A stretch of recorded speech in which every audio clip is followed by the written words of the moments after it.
Welcome to part 3 of Kavidi. ఇక్కడ నేనైతే కావిడికి అభిషేకం చేశాము. మా ఆయన అయితే చేశారండి. అభిషేకం క్లిప్ అయితే మిస్ అయింది. అభిషేకం పాలు, పెరుగు, వెన్న, తేనె ఇలా 5తో అభిషేకం చేస్తారు.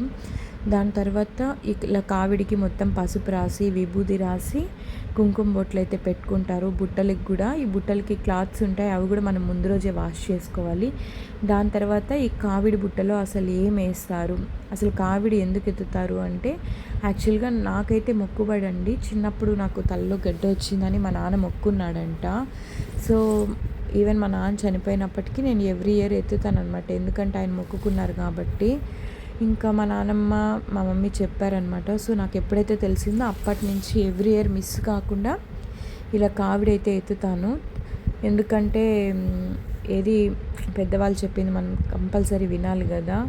సో అందుకని నేనైతే చాలా హ్యాపీగా కావిడి ఎత్తుకొని తిరుతనికి అయితే వెళ్తాను.